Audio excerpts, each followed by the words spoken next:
નમસ્કાર મિત્રો, આજે આપણે NBA એટલે કે નેશનલ બોર્ડ ઓફ એક્રેડિએશનના એક્સપર્ટ સાથે માહિતી પ્રાપ્ત કરવાના છીએ, જેમાં વોટ ઇઝ NBA, NBA શું છે, NBA એક્રેડિએશનમાં ટિયર 1 અને ટિયર 2 એક્રેડિએશન શું છે અને ખાસ તો વિદ્યાર્થીઓને આ કઈ રીતે મદદરૂપ થાય છે. તો આના માટે આપણી સાથે NBAના નિષ્ણાત મારવાડી યુનિવર્સિટીના executive registrar Naresh Jadeja sir જોડાઈ ચૂક્યા છે. નમસ્કાર સર. નમસ્કાર સર. સૌથી પહેલાં તો આપની પાસેથી અમારે જાણવું છે કે NBA એટલે કે નેશનલ બોર્ડ ઓફ એક્રેડિએશન શું છે? સો નેશનલ બોર્ડ ઓફ એક્રેડિએશન વિશે જાણતા પહેલાં આપણે એનો થોડોક બેકગ્રાઉન્ડ જોઈએ. 1989માં 1989માં 6 દેશ, જે મુખ્ય ડેવલપ દેશ એટલે અમેરિકા, કેનેડા, ઓસ્ટ્રેલિયા, ન્યૂઝીલેન્ડ અને UK, આયર્લેન્ડ, આ 6 દેશોએ ભેગા થઈ અને એક વોશિંગ્ટન એકોર્ડમાં હસ્તાક્ષર કર્યા. એમનો પ્રશ્ન એવો હતો કે એન્જિનિયરિંગની ડિગ્રી વિશ્વમાં બધે અપાય છે, તો એક દેશમાં એન્જિનિયર બને તો તેઓ એ બીજા દેશની અંદર જઈને પ્રેક્ટિસ કરી શકે, એ મોબિલિટી ઇઝી થાય, તો એના માટે શું હોવું જોઈએ?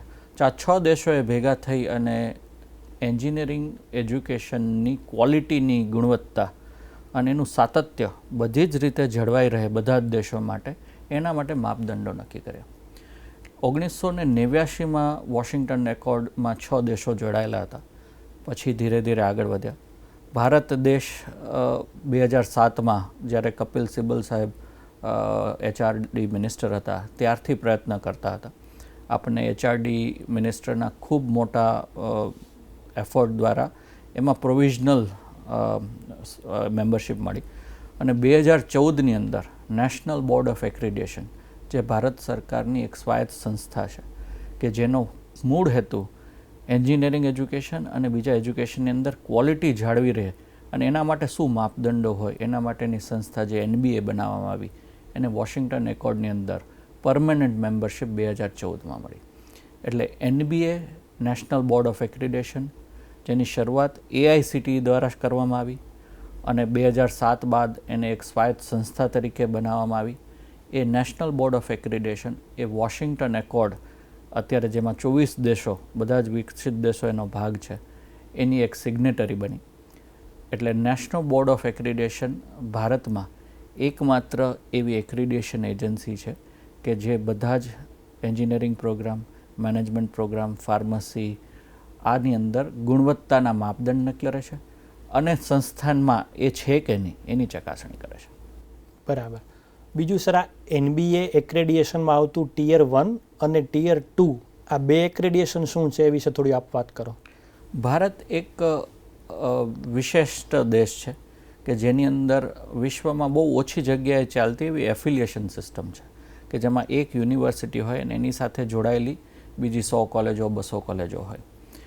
એટલે જ્યારે વોશિંગ્ટન એકોર્ડની જે માપદંડો છે એની અંદર ટિયર 1 કે જેમાં IIT, NIT, યુનિવર્સિટીના મુખ્ય ભવન અને પ્રાઇવેટ યુનિવર્સિટી, જો આ 4 કેટેગરીની અંદર તમે હો તો તમે ટિયર 1ની અંદર આવો છો.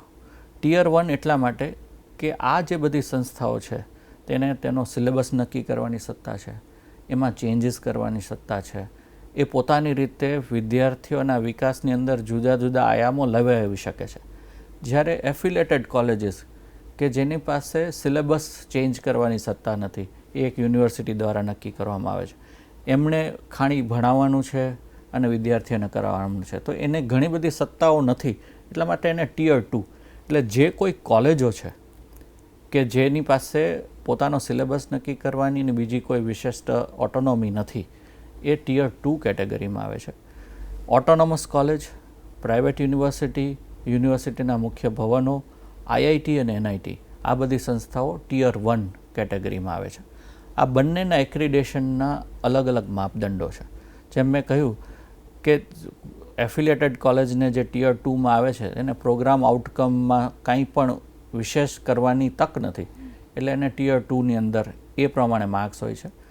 પણ વોશિંગ્ટન એકોર્ડ કે જેમાં NBA એક સિગ્નેટરી છે, એની અંદર ટિયર 1 કેટેગરીમાં આવેલી સંસ્થા જ માન્ય ગણાય છે. બરાબર. આપે સર વોશિંગ્ટન એકોર્ડનો ઉલ્લેખ કર્યો, તો આ વોશિંગ્ટન એકોર્ડમાં ટિયર 1 કેટેગરી એ ઇન્ટરનેશનલ લેવલે કઈ રીતે માન્યતા પ્રાપ્ત હોય છે એની વિશે આપ થોડી વાત કરો. તો વોશિંગ્ટન એકોર્ડનો મુખ્ય હેતુ એ હતો કે જેટલી સિગ્નેટરી સંસ્થાઓ જેમાં જોડાય, એ જે દેશો જોડાય, તેના બધાના હેતુઓ કોમન હોવા જોઈએ.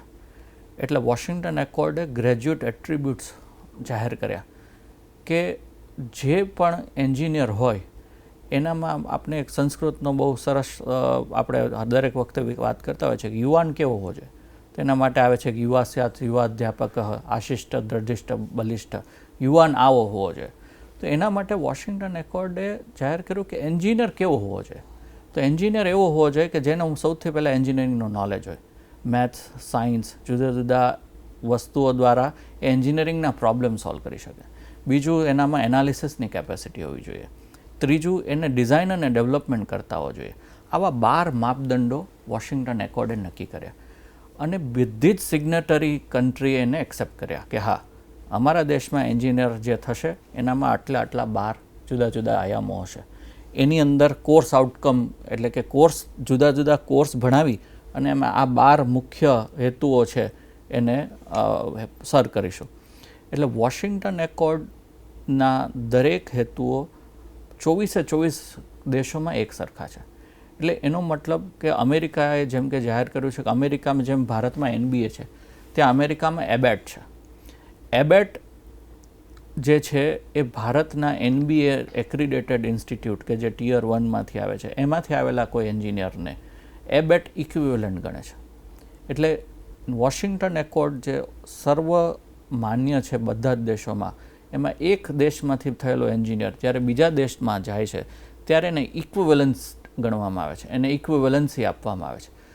જો આ NBA સગરની સંસ્થામાંથી કોઈ જતો હશે તેના માટે એક લાંબી પ્રોસિજર છે ઇક્વિવેલન્સી એસ્ટાબ્લિશ કરવાની. જુદી જુદી સંસ્થાઓ એની માટે ટ્રાન્સક્રિપ્ટ મગાવશે, એ ઇક્વિવેલન્ટ છે કે નહીં એ જોશે. પણ જ્યારે આ NBA એક્રેડિટેડ ટિયર 1 સંસ્થામાંથી આવતો હશે તો એને ડાયરેક્ટ ઇક્વિવેલન્સી મળે છે.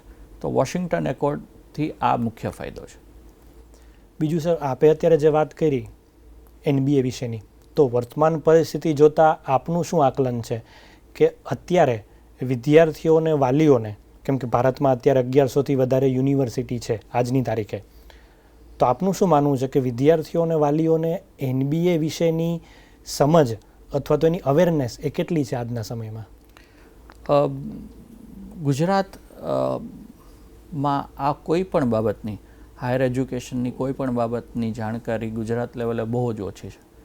અને એના માટે આપણે કદાચ જવાબદાર છે કે આપણે એની માહિતી પૂરી પહોંચાડી નથી શકતા. હું આપને એક સિમ્પલ એક્ઝામ્પલ આપું કે અત્યારે વિદ્યાર્થીઓને ઓસ્ટ્રેલિયામાં ભણવા અથવા તો જોબ પર જવા કે વિઝા માટે બહુ મોટું આકર્ષણ હોય છે. પણ હું તમને એ કહું કે આ 1 વર્ષ પહેલાં સુધી કેનેડાની અંદર skilled recognise graduate visa under section 476 હતો.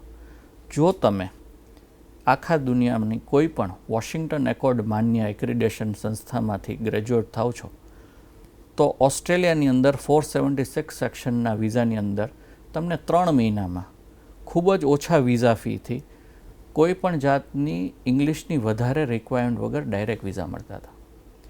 એ જ એન્જિનિયરિંગની ડિગ્રી ધારો કે મેં કોઈ નોન NBA એક્રિડેટેડ સંસ્થામાંથી લીધી છે તો $2000 જેવી ફી, 1 થી 1.5 વર્ષ જેટલો સમય, ઇંગ્લિશની ખૂબ જ મોટી રિક્વાયરમેન્ટ, આ બધી હતી.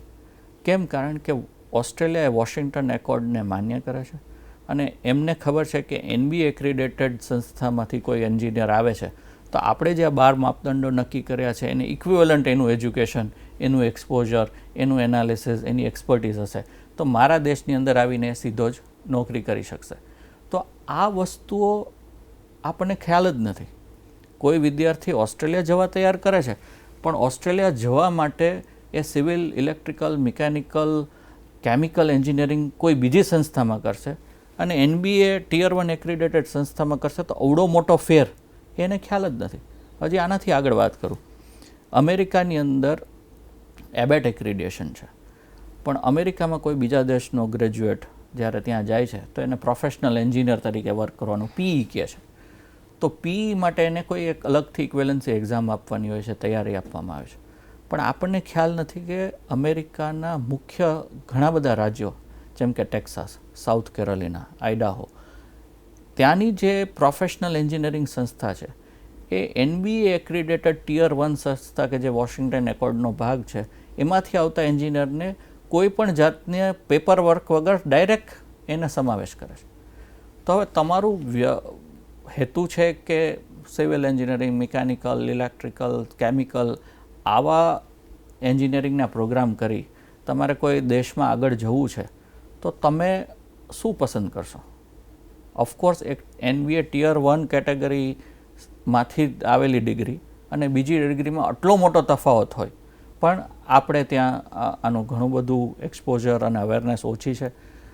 આપણે જોવા જઈએ તો આજે ગુજરાત રાજ્યમાં 4 કે 5 જ યુનિવર્સિટી આજે NBA એક્રેડિટેશન ધરાવે છે, જ્યારે એના કમ્પેરિઝનમાં સાઉથ ઇન્ડિયાની અંદર તમે જોવા જશો તો 40થી 50 એક રાજ્યોમાં સંસ્થાઓ NBA એક્રેડિટેશન ધરાવે છે. તો આપણે આની અવેરનેસ વિદ્યાર્થીઓને લાવીએ તો વિદ્યાર્થીને 4 વર્ષ પછી એવું ના રિયલાઇઝ થાય કે 4 વર્ષ પહેલાં એડમિશન લેતી વખતે જો આપણે આ ધ્યાન રાખ્યું હોત તો આપણું ભવિષ્ય ખૂબ સારું નક્કી થઈ શક્યું હોત. ચોક્કસ સર. તો આ બાબતે આપ આજના દિવસે વિદ્યાર્થીઓ અને વાલીઓને શું સંદેશો આપવા માગો છો? હું આપણા ગુજરાતના વિદ્યાર્થી વાલીઓને એક સંદેશો આપવા માગીશ કે સરકાર દ્વારા NAAC અથવા NBA એક્રિડેશન ઉપર ખૂબ જ ભાર મૂકવામાં આવે છે, એટલા સુધી કે જે જુદા જુદા જાતિ આધારિત સ્કોલરશિપ્સ છે એમાં ગયા વર્ષે પણ આવી ગયો હતો સર્ક્યુલર, આ વર્ષે ફરી પણ આવ્યો છે કે જે સંસ્થામાં NAAC કે NBA એક્રિડેશન ના હોય તેના વિદ્યાર્થીઓને સ્કોલરશિપ નહીં મળે. આજે તમે એડમિશન કમિટી ફોર પ્રોફેશનલ કોર્સીસની જ્યારે બુકલેટ જોશો એની અંદર પણ સ્પેશિયલ ઉલ્લેખ કરવામાં આવ્યો છે કે કઈ સંસ્થામાં NAAC એક્રિડેશન છે, કઈ સંસ્થામાં NBA એક્રિડેશન છે. વિદ્યાર્થીઓને સાચી માહિતી પહોંચાડવાનો, કારણ કે એનાથી જેમને ફાયદો થાય છે, સરકાર ખૂબ પ્રયત્ન કરે છે. પણ આપણે જે વર્ષો પહેલાં, આજથી 10 વર્ષ પહેલાં વિદ્યાર્થીઓ જે રીતે કોલેજની સિલેક્શન કરતા હતા, આજનું જનરેશન આટલું આગળ વધી ગયું પણ છતાં આ માપદંડો ભૂલાતા જાય છે. તો મેં આપને જે 2 સિમ્પલ નાના ઉદાહરણો આપ્યા કે જે ઇમિગ્રેશનમાં આટલો ફાયદો થતો હોય, ઇક્વિવેલન્સીમાં ફાયદો થતો હોય, ફોરેન એજ્યુકેશનની અંદર આ 24 દેશો જેમાં બધા જ વિકસિત દેશો આવી ગયા છે, એમાં તમારે NBA એક્રિડેટેડ ટિયર 1 કેટેગરીની સંસ્થાની ડિગ્રી રાઇટ અવે એક્સેપ્ટ થતી હોય, કોઈ ઇક્વિવેલન્સી માપવામાં ના આવતી હોય, તો હંમેશા જે પણ સંસ્થા ક્વોલિટી ઉપર ફોકસ કરતી હોય, જેના માટે એમની પાસે આવી રેપ્યુટેડ ભારત સરકાર દ્વારા નિયુક્ત કરવામાં આવેલી સંસ્થાના એક્રિડેશનના સર્ટિફિકેટ્સ અને માન્યતા હોય, જે ગુજરાત સરકારની ACPCની બુકલેટની અંદર મેન્શન થયેલી હોય, એની અંદર થઈ એમાં સૌથી વધારે ધ્યાન આપી અને આવું કરવું. ખાસ વિદ્યાર્થીઓ, આજે ChatGPTનો જમાનો છે, ખાલી ChatGPTની અંદર NBA એક્રિડેટેડ વોશિંગ્ટન એકોર્ડ ટિયર 1 કેટેગરીની સંસ્થામાં એડમિશન લેવાથી શું ફાયદો, એ વસ્તુ એક ChatGPTમાં કરશે તો એને બધો જ ખ્યાલ આવશે. તો વિદ્યાર્થીઓ થોડો આમાં વધારે સમય આપી અને વધારે ધ્યાન આપે. આભાર સર આપના માર્ગદર્શન બદલ. તો દર્શક મિત્રો, આશા છે આજના આ ઇન્ટરવ્યૂ દ્વારા આપ સૌને NBA એટલે કે નેશનલ બોર્ડ ઓફ એક્રેડિટેશનની માહિતી થોડી વધારે સ્પષ્ટ થઈ હશે અને જેમ સરે કહ્યું એ મુજબ એ પ્રમાણે આપનો એક નાનો નિર્ણય એ આપણા ભવિષ્યને ઉજ્જવળ કારકિર્દી સુધી દોરી શકે છે. તો એ તરફ આપણે સૌ પ્રગતિ કરીએ એ તમામને શુભેચ્છા. આભાર.